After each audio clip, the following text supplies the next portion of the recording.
Hello everyone, Radhe Radhe, नमस्कार, जय हिंद।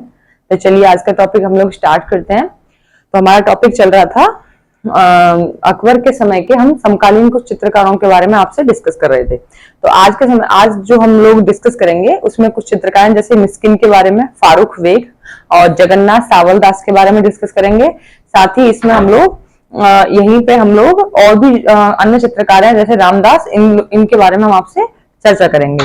तो हमारा पहला चित्रकार है आज का मिस्किन। तो ये जो मिस्किन चित्रकार है, ये जो था इसकी नियुक्ति हुई थी अकबर के समय में। लेकिन अगर इसकी बात करें, इसकी कला प्रसिद्धि कब मिली इसको मिली थी जहांगीर के काल में। कब मिली थी इसको कला प्रसिद्धि? जहांगीर के काल में इसको कला प्रसिद्धि मिली। और जहांगीर के समय में ये पशु पक्षी के चित्र बनाने में मतलब इसको विशेषता हासिल हुई। ये विशेषज्ञ जो बना था पशु पक्षी के चित्र में माहिर हुआ, ये जहांगीर के समय में हुआ था। यहीं पर हम बात करें अकबर के समय में जो इसने चित्र बनाया था, वो बनाया था गोवर्धन पर्वत को उठाए हुए श्री कृष्ण। कौन सा बनाया था? गोवर्धन पर्वत को उठाए हुए श्री कृष्ण को इसने के चित्र को इसने बनाया था, गोवर्धनधारी श्री कृष्ण। और साथ ही जो चित्र बना था ये 1585 से 1590 में ये चित्र बना था। और बात करें कि वर्तमान में ये कहां पर स्थित है, तो राष्ट्रीय संग्रहालय नई दिल्ली में ये स्थित है। और जो इसमें जो माध्यम रहा वो जल रंग माध्यम रहा। और टेक्निक की बात करें, इस चित्र में गोवर्धनधारी जो चित्र बनाया था, गोवर्धन पर्वत उठाए श्री कृष्ण जो बनाए थे, तो इसमें जो टेक्निक थी वो थी टेम्परा टेक्निक। अन्य भी चित्र बनाए जैसे धोखेबाज पत्नी, और इसी में एक और चित्र था मोर और मोरनी का चित्र बनाया था। और यहीं पे तोप को खींचते हुए बैल, ऐसे इन्होंने चित्र बनाए थे। तो हेडिंग डालिए आप मिस्किन। मिस्किन देखिए, अकबर के समय में मिस्किन की नियुक्ति हुई।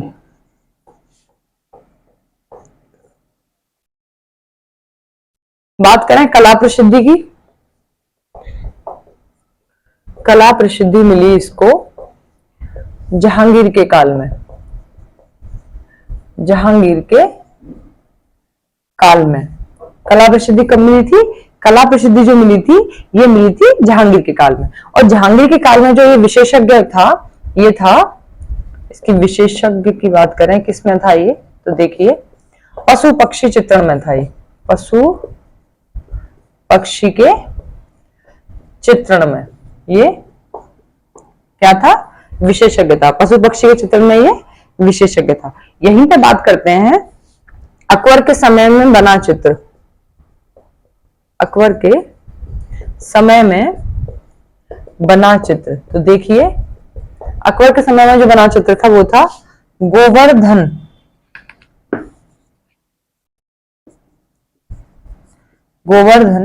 पर्वत उठाए, गोवर्धन पर्वत उठाए श्री कृष्ण। क्या है? गोवर्धन पर्वत उठाए श्री कृष्ण। यहीं पे आप लिख लीजिए गोवर्धन धारी श्री कृष्ण।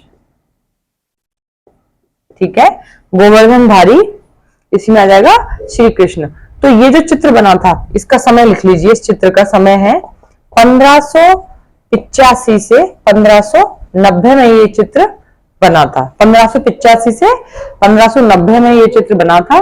इसके माध्यम की अगर हम बात करें, माध्यम जो था वो था जल रंग माध्यम। क्या था? जल रंग इसमें माध्यम था।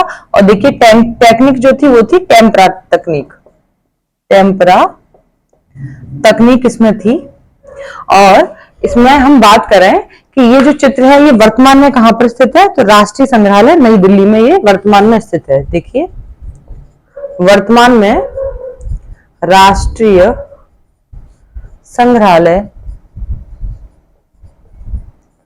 नई दिल्ली में ये स्थित है। ठीक है, और इसके अन्य चित्र भी लिख लीजिए, मिस्किन के बनाए हुए अन्य जो चित्र हैं। देखिए जैसे कि तोप खींचते हुए बैल, तोप खींचते हुए, तोप खींचते हुए बैल। यहीं पे आप देखेंगे धोखेबाज पत्नी। क्या है? धोखेबाज पत्नी। लास्ट आप देखेंगे जो इसमें लास्ट है वो है मोर और मोरनी का चित्र। मोर और मोरनी का चित्र। तो ये अन्य चित्रों में एक तो उन्होंने गोवर्धनधारी श्री कृष्ण को बनाया था पर्वत उठाते हुए, और तोप खींचते हुए बैल हैं, धोखेबाज पत्नी है, इसी में साथ ही आ जाएगा मोर मुन्नी का चित्र। तो ये भी चित्र उन्होंने इसमें बनाए थे। यहीं पे आप देखेंगे कि जो इसमें इंपॉर्टेंट है, इसमें पूछा जा सकता है कि जो मिस्किन है उसको कला प्रसिद्धि किस मुगल शासक के समय में उसे मिली थी। तो आप बताएंगे जहांगीर के काल में मिली थी। किसके काल में? जहांगीर के काल में कला प्रसिद्धि मिली। इसमें से क्वेश्चन बन सकता है। और ये किसमें विशेषज्ञ था पूछा जाएगा तो आप बताएंगे पशु पक्षी के में। जहांगीर के काल में पशु पक्षी में चित्रण में विशेषज्ञ था ये। अकबर के काल में ये जैसे गोवर्धनधारी पर्वत उठाए श्री कृष्ण का चित्र बहुत इंपॉर्टेंट है, ये इसने बनाया था।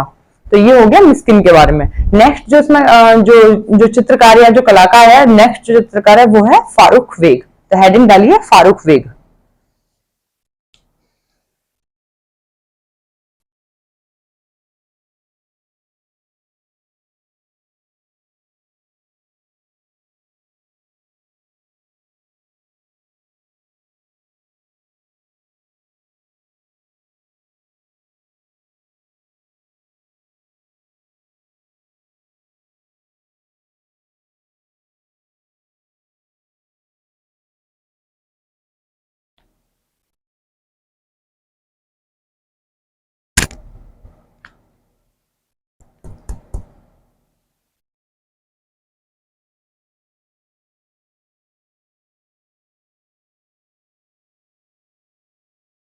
देखिए अगली है जो आप हेडिंग डालेंगे वो डालेंगे फारूक वेग। ये जो फारूक वेग है ये चित्रकार काबुल से मुगल दरबार में आया था 1580 ईस्वी में। कब आया था ये? काबुल से मुगल दरबार में आया 1580 ईस्वी में। और धीरे धीरे ये जो फारूक वेग जो हम चित्रकार की बात कर रहे हैं, धीरे धीरे सभी चित्र में इसको प्रसिद्धि मिलने लगी थी। इसमें सभी चित्रों में इसको प्रसिद्धि मिलने लगी। सभी का मतलब होता है छवि चित्र, जो पोर्ट्रेट हम बोलते हैं, उसमें इसको प्रसिद्धि मिलने लगी थी फारूक वेग को। और ये जहांगीर और अकबर दोनों के ही काल में इसने चित्रकारी की है। लेकिन अगर हम बात करें इसकी भी प्रसिद्धि का जो हम कारण बताएं कौन सा शासक रहा, तो जहांगीर रहा था। मिस्किन का भी समय में, जहांगीर के समय में ये इसको कला प्रसिद्धि मिली थी, और फारूक बेग को भी जहांगीर के समय ही कला प्रसिद्धि इसको भी मिली। और ये जो है ये चित्रकार जैसे कि छवि चित्र, पोर्ट्रेट चित्र बनाने में ये माहिर था, जो फारूक बेग था। यहीं पे आप देखेंगे कि ये चित्रकार है जहांगीर के समय में दक्षिण भारत की चित्रकला शैली से प्रभावित हुआ था। किससे हुआ था? जहांगीर के समय में दक्षिण भारत की कला शैली से प्रभावित हुआ, और वहां से दक्षिण भारत की कला शैली से प्रभावित होकर दक्षिण भारत में ही चला गया था। तो देखिए हेडिंग डालिए फारूक वेग। फारूक वेग। तो जो फारूक वेग है इसमें लिखिए काबुल से मुगल दरबार में 1580 ईस्वी में आया। 1580 ईस्वी में ये आया था। कब आया था?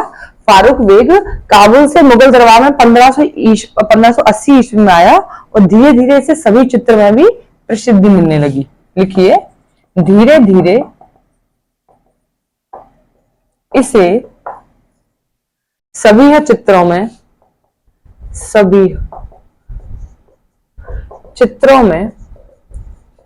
प्रसिद्धि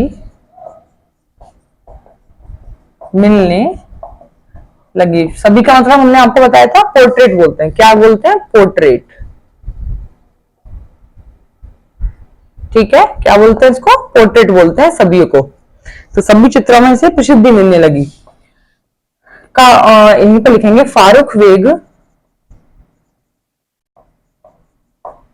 अकबर और जहांगीर दोनों के समय में ही चित्रकारी करता था। दोनों के समय में ही चित्रकारी करता था। लेकिन इसे कला प्रसिद्धि, कला प्रसिद्धि किसके समय में मिली? जहांगीर के समय में। कला प्रसिद्धि जहांगीर के समय में, जहांगीर के समय में मिली। यहीं पे आप देखेंगे कि जहांगीर के समय में ही दक्षिण भारत की कला शैली से प्रभावित हुआ। लिखिए, जहांगीर के समय में ही फारूक बेग दक्षिण भारत की कला शैली से, दक्षिण भारत की कला शैली से प्रभावित हुआ। किससे हुआ? ये दक्षिण भारत की कला शैली से ये प्रभावित हुआ और दक्षिण भारतीय कला शैली से प्रभावित होकर ये वापस दक्षिण भारत ही चला गया और दक्षिण भारत ही चला गया। भारत की कला शैली से प्रभावित हुआ और दक्षिण भारत ही ये चला गया। तो फारूक बेग के बारे में सिर्फ इतना ही बताएंगे हम आपको इसमें।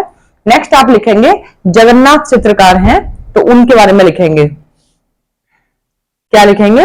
जगन्नाथ चित्रकार के बारे में। तो उसका एक बहुत फेमस चित्र है जगन्नाथ का, जो कि देखिए बाबर सोन नदी पार करता हुआ। जगन्नाथ के समय का जो जगन्नाथ जो चित्रकार है, उसने एक चित्र बनाया था बाबर सोन नदी पार करते हुए। तो जो चित्र बनाया था वो बनाया था 1598 ईस्वी में। क्या बनाया था? 1598 ईस्वी में बनाया था। बात करें इसके माध्यम की, तो जलरंग माध्यम में ये चित्र बनाया गया था। और टेक्निक की बात करें तो टेम्परा टेक्निक का इसमें यूज हुआ था। साथ ही बात करें कि ये किस संग्रहालय में स्थित है, तो राष्ट्रीय संग्रहालय नई दिल्ली में ये इनका जो चित्र है जगन्नाथ का ये स्थित है। तो आप हेडिंग डालिए जगन्नाथ।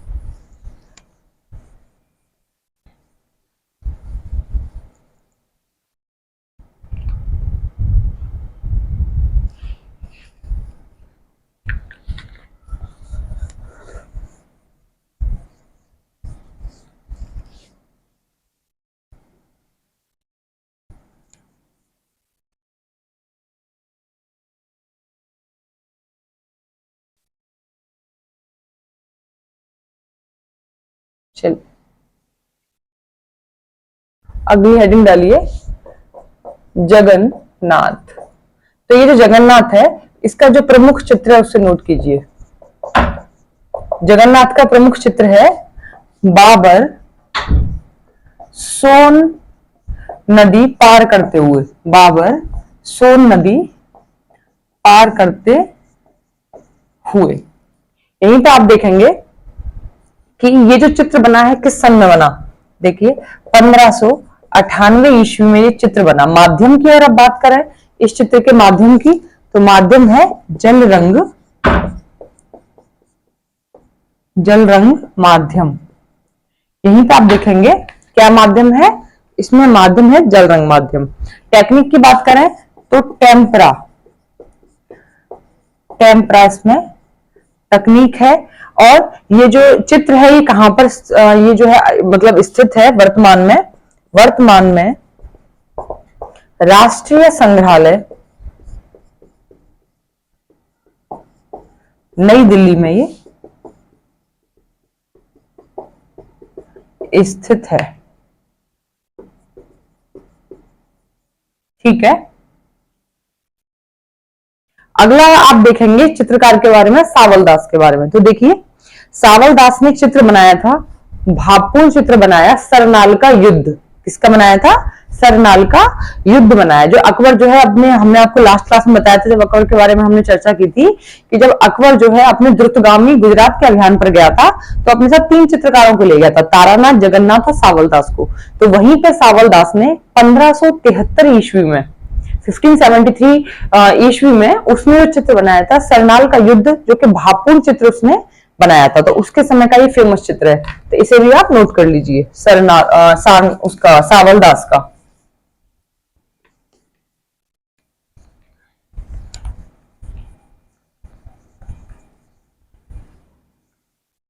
लिखिए सावल दास। अगला चित्र है चित्रकार सावल दास। तो इसके समय का प्रमुख चित्र लिखिए। 1573 ईस्वी में सरनाल का युद्ध का चित्र बनाया। क्या बनाया था? 1573 ईस्वी में सरनाल के युद्ध का चित्र बनाया, भावपूर्ण चित्र बनाया। कैसा बनाया था? भावपूर्ण चित्र बनाया था। ठीक है, यहीं पे आप अगला जो चित्रकार लास्ट बचे हैं इसके प्रमुख चित्रकारों में जो है रामदास, तो आप हेडिंग डाल लीजिए रामदास, हेडिंग डालिए।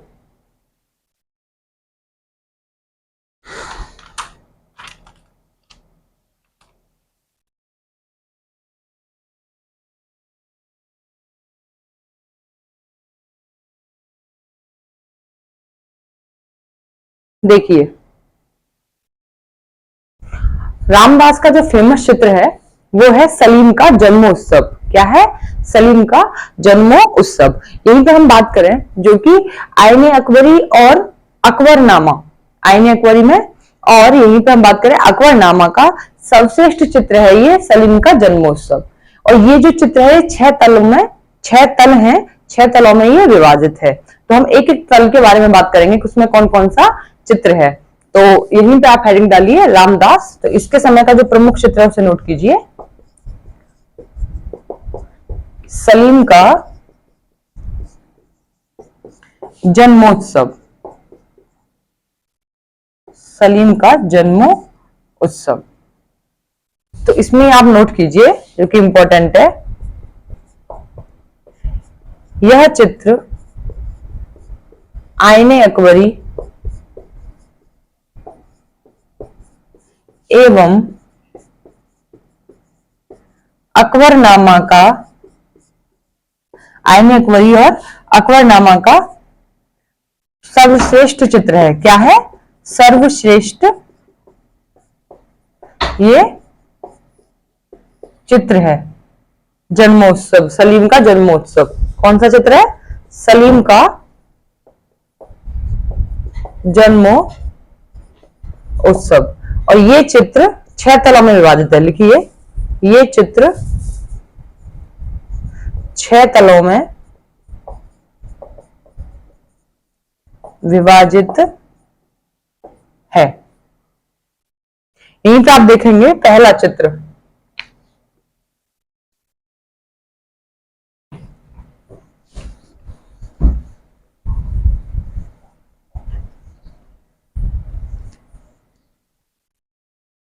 छह तलों में पहला चित्र देखेंगे।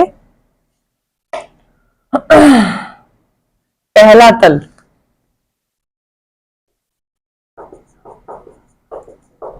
इसमें है दान दक्षिणा लेने वाले, दान दक्षिणा लेने वाले। दूसरा तल में क्या आएगा? वादकों का चित्र। क्या है? वादकों का चित्र। यहीं पे तीसरे तल में बात करेंगे सलीम का जन्मोत्सव, सलीम का जन्मोत्सव।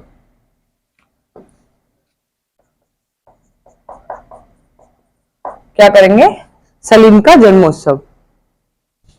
चौथे तल में हम बात करें माँ बेटे का कमरा। ठीक है। पांचवें तल में है कि प्रसन्नता का प्रतीक है मोर छत पर बना हुआ है जो कि प्रसन्नता का प्रतीक है।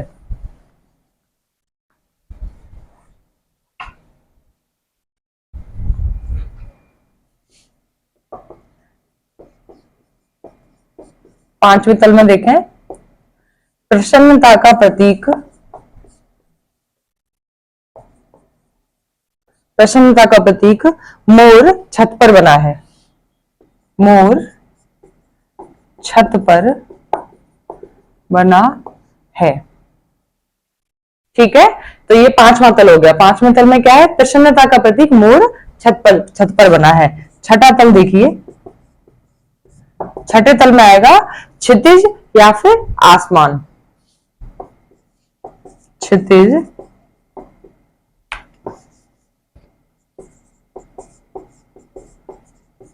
या यहीं पे देख लेंगे आप आसमान। तो ये हो गए इस समय के। मैंने आपको 6 तल की बात की थी, तो 6 तलों में हमने आपको बताया एक एक चित्र के बारे में। तो ये 6 तल है। यहीं पे आप देखेंगे कि वर्तमान में अगर चित्रों की बात करी जाए कि विक्टोरिया एंड अल्बर्ट म्यूजियम में, ये लंदन में, ये जो 6 तल वाले जो चित्र हैं ये कहां पर हैं? अल्बर्ट म्यूजियम में है, जो कि लंदन में है। वहां पे ये वर्तमान में ये चित्र स्थित हैं। तो ये हो गया आपके जितने भी अकबर के समय के प्रमुख चित्रकार थे उनके बारे में हमने आपसे डिस्कस किया। तो आज के लिए हमने यहीं पे इस क्लास को समाप्त करते हैं। अगली क्लास में हम अकबर के कुछ कला सामग्रियों के बारे में आपसे हम लोग डिस्कस करेंगे। ब्रश के बारे में, जिसको हम तूलिका भी बोलते हैं, रंगों के बारे में, और उसके अकबर के समय के जो भी कागज थे, जो उत्तम कागजों के बारे में हम लोग आपसे डिस्कस करेंगे। आज के लिए इजाजत दीजिए, कल फिर मिलते हैं। राधे राधे, नमस्कार, जय हिंद।